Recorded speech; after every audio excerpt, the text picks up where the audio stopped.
আসসালামু আলাইকুম বন্ধুরা, বিকেলের নাস্তার জন্য সামান্য কিছু চিকেন আর আলু দিয়ে ঝটপট এই নাস্তাটি তৈরি করে নিতে পারেন। আর এই নাস্তাটির আমি নাম দিয়েছি চিকেন আলু পিৎজা।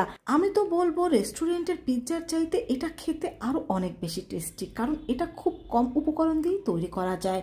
তো এর জন্য প্রথমে এখানে আমি দুটো আলু নিয়ে নিয়েছি, বড় সাইজের আলু দুটোর খোসা ছাড়িয়ে ভালোভাবে ধুয়ে পরিষ্কার করে নিয়েছি। এখন এরকম একটা আমি গ্রেটার নিয়ে নিয়েছি। এখন এই গ্রেটারের যে বড় অংশ রয়েছে সেই বড় অংশ দিয়ে এটাকে আমরা ভালোভাবে গ্রেট করে নেব। তো আপনাদের হাতের কাছে যদি এরকম গ্রেটার না থাকে সেক্ষেত্রে আপনারা কিন্তু এটা দা বা বটি দিয়ে ভালোভাবে কুচি করে নিতে পারেন। তো আমার আলুটা কিন্তু ভালোভাবে গ্রেট করে নেওয়া হয়ে গিয়েছে। এখন এই আলুটাকে কয়েকবার পানি পাল্টে আমি ভালোভাবে ধুয়ে পরিষ্কার করে নেব। ধুয়ে নেওয়ার পরে এটাকে একটা স্ট্রেনারের উপরে রেখে দেব যাতে এর পানিটা ভালোভাবে ঝরে যায়। আর এখানে আমি কিছু হাড্ডি ছাড়া চিকেন নিয়ে নিয়েছি, আর চিকেনগুলো আমি একটু ছোট ছোট করে কেটে নিয়েছি। তো বন্ধুরা দেখতেই পাচ্ছ আমি ঠিক কীরকম ছোট করে কেটে নিয়েছি। এখন এর মধ্যে আমি দিয়ে দিচ্ছি 1 টেবিল চামচ পরিমাণ লাল মরিচের গুঁড়ো, দিয়ে দিচ্ছি 1 চিমটির মতো গোলমরিচ গুঁড়ো, দিয়ে দিচ্ছি ভাজা জিরার গুঁড়ো, গরম মশলা গুঁড়ো, 1/2 চা চামচের মতো সয়া সস ও 1 টেবিল চামচের মতো টমেটো সস, আর দিয়ে দিচ্ছি স্বাদ মতো লবণ। এখন এটাকে আমি ভালোভাবে কিছুক্ষণ মেখে নিচ্ছি। তো এটাকে ভালোভাবে মিশিয়ে নেওয়ার পরে এর মধ্যে আমি দিয়ে দেব 1 চা চামচ পরিমাণ আদা রসুন বাটা একসাথে। তো এই আদা রসুন বাটাটা দিয়ে দেওয়ার পরও কিন্তু আমি আবার এটাকে ভালোভাবে চিকেনের সাথে মিশিয়ে নিচ্ছি। তারপরে এটাকে ঢেকে আমি 10 মিনিটের জন্য রেস্টে রেখে দেবো। তো ফিরে আসলাম 10 মিনিট পরে। তো চুলে একটি প্যান বসিয়ে তার মধ্যে তেল দিয়ে দিচ্ছি এখানে আমি পেঁয়াজ কুচি। এখন এই পেঁয়াজটাকে আমি 2-3 মিনিট একটু ভেজে নেব। তো পেঁয়াজটা 2-3 মিনিট ভেজে নেওয়ার পরে এর মধ্যে ম্যারিনেশন করে রাখা সেই চিকেনটা আমি দিয়ে দিচ্ছি। এখন এই চিকেনটাকে আমি পেঁয়াজ আর তেলের মধ্যে 3-4 মিনিট ভালোভাবে কিছুক্ষণ ভেজে নেব। তো এটাকে কিছুক্ষণ ভেজে নেওয়ার পরে এখানে আমি 4 টেবিল চামচ পরিমাণ পানি দিয়ে দেব।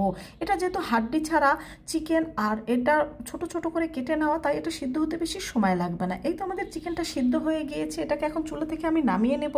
আর এদিকে আমি নিয়ে নিচ্ছি স্বাভাবিক তাপমাত্রার 2টো ডিম। এখন এই ডিম দুটোকে আমি ভালোভাবে কিছুক্ষণ সময় নিয়ে ফেটিয়ে নেব। তো এটাকে ফেটিয়ে নেওয়ার পরে আমরা যে আলুটা পানি ঝরিয়ে রেখেছিলাম সেই আলুটা এর মধ্যে দিয়ে দেব। তো আলুটা দিয়ে দেওয়ার পর এখন এখানে আমি কাঁচা পাকা মরিচ কুচি কিছুটা দিয়ে দিচ্ছি। তারপরে এখানে আমি দিয়ে দেব স্বাদ মতো লবণ। এখানে ঝালটা আপনাদের টেস্ট অনুযায়ী আপনারা ব্যবহার করবেন। এখন এটাকে আমি ভালোভাবে মিশিয়ে নিচ্ছি। তো আলুটাকে ভালোভাবে ডিমের সাথে মিশিয়ে নেওয়া হয়ে গিয়েছে। আর এখানে আমি নিয়ে নিচ্ছি কিছু গ্রেট করা মোজরেলা চিজ। এই চিজটা দেওয়ার কারণে কিন্তু এটার মধ্যে পিৎজার ফিল পাবেন, তবে আপনারা চাইলে এটা বাদ দিতে পারেন। তো চুলায় একটি প্যান বসিয়ে তার মধ্যে তেল দিয়ে তেলটাকে আমি ভালোভাবে ব্রাশ করে প্যানের গায়ে লাগিয়ে দিচ্ছি। তারপরে আমরা যেই আলুটা ডিম দিয়ে মেখে রেখেছিলাম সেই আলুটা এখানে দিয়ে দিচ্ছি। আর আলুটা কিন্তু আমি সম্পূর্ণ ছড়িয়ে এই প্যানের মধ্যে দিয়ে দেব। তো আলুটা দেখতেই পাচ্ছেন সম্পূর্ণ ছড়িয়ে আমি দিয়ে দিয়েছি। এখন এর উপরে আমরা যে চিকেনটা রান্না করে রেখেছিলাম সেই চিকেনটা দিয়ে দিচ্ছি। এখানে চিকেনটা আপনাদের ইচ্ছে মতো আপনারা দিতে পারেন, আরও বেশি চাইলে বেশি দিতে পারেন বা আরও কম চাইলে কমও দিতে পারেন। তো চিকেনটা দিয়ে দেওয়ার পর এখন গ্রেট করা সেই মোজরেলা চিজটা এখানে আমি দিয়ে দিচ্ছি। এই চিজটা দেওয়ার কারণে এর টেস্ট দ্বিগুণ বেড়ে যায়।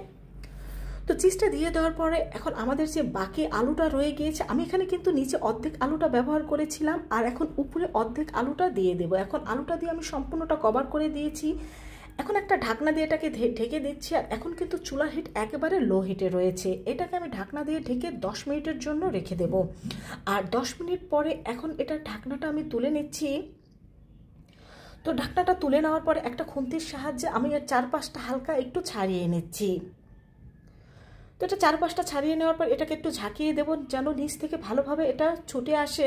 এখন একটা প্লেটের সাহায্যে এটাকে খুব সাবধানে এইভাবে উল্টে নিতে হবে, কারণ এটা এমনি গরম অবস্থায় নরম থাকে আর যেহেতু এটা খুবই বড় সাইজে তাই একটু সাবধানে উল্টে নিতে হবে। তো প্যানের মধ্যে আবার একটু তেল দিয়ে ব্রাশ করে নিচ্ছি। এখন এটাকে আবার এর মধ্যে আমি দিয়ে দিচ্ছি। তো এটাকে এখন আবার ঢেকে আরও 10 মিনিট কিন্তু আমরা অপেক্ষা করব। বন্ধুরা, তোমরা হয়তো আলু চিকেন দিয়ে বিভিন্ন ধরনের নাস্তা ট্রাই করেছো, তবে একবার হলে এই নাস্তাটা ট্রাই করে দেখবে তোমরা এর ফ্যান হয়ে যাবে। আর যাদের তৈরি করে খাওয়াবে দেখবে তারাও এর রেসিপি বারবার জানতে চাইবে। আর বিকেলের নাস্তায় ছোট থেকে বড় সবাই কিন্তু এই নাস্তাটা খুবই পছন্দ করবে। তো দেখতেই পেলে আমি আমার এই চিকেন আলু পিৎজাটা কত সহজভাবে তৈরি করে নিলাম। তো তোমরাও কিন্তু আমার মতো এরকম এই চিকেন আলু পিৎজাটা ট্রাই করে দেখতে পারো, দেখবে তোমাদের কাছেও খুব ভালো লাগবে। আর বন্ধুরা, ভিন্ন ধরনের এই নাস্তার রেসিপিটি তোমাদের যদি ভালো লেগে থাকে তোমার বন্ধুদের সাথে অবশ্যই শেয়ার করবে। তো সবাই ভালো থেকো, আল্লাহ হাফেজ।